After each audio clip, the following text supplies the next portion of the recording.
Hi everybody. Okay, let's talk about your options for negotiating price when you don't have a real estate agent on your team. You could try to estimate the home's value yourself by looking at recent comparable home sales like real estate agents do, but comping out the value of a home is really hard to do well. Honestly, a lot of professional real estate agents are terrible at comping out homes, so I advise you not to try to price the home yourself using comps.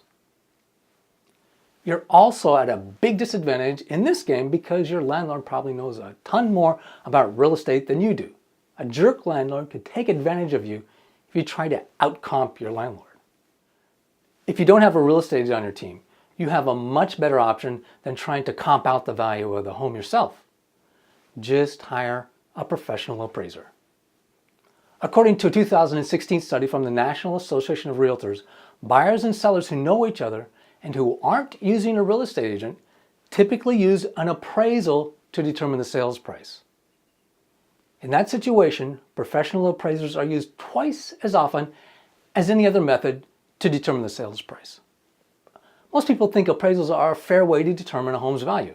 So when people are dealing with people they already know, they tend to use appraisals to set the price.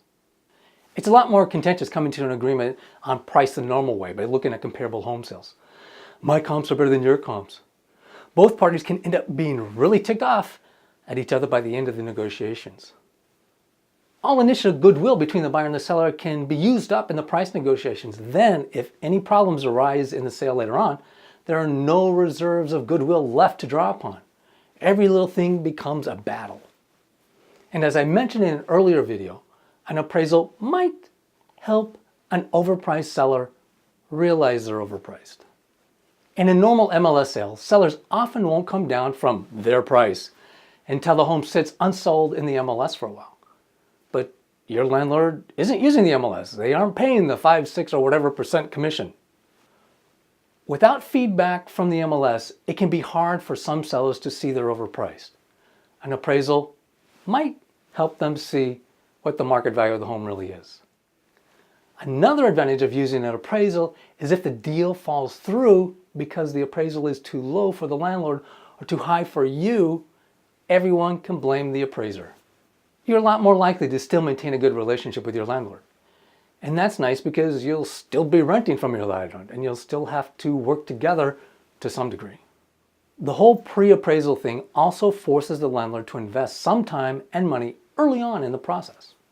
If your landlord doesn't move forward on helping select the appraiser or paying for the pre-appraisal, they probably aren't very motivated to sell. It's better to know that sooner rather than later. If you and your landlord are able to work cooperatively together to find, hire, and pay an appraiser, that's a very good sign that you'll be able to work cooperatively together to come to an agreement on everything else. And finally, having your landlord involved in the selection of the appraiser makes your landlord a lot more likely to buy into whatever the appraised value turns out to be.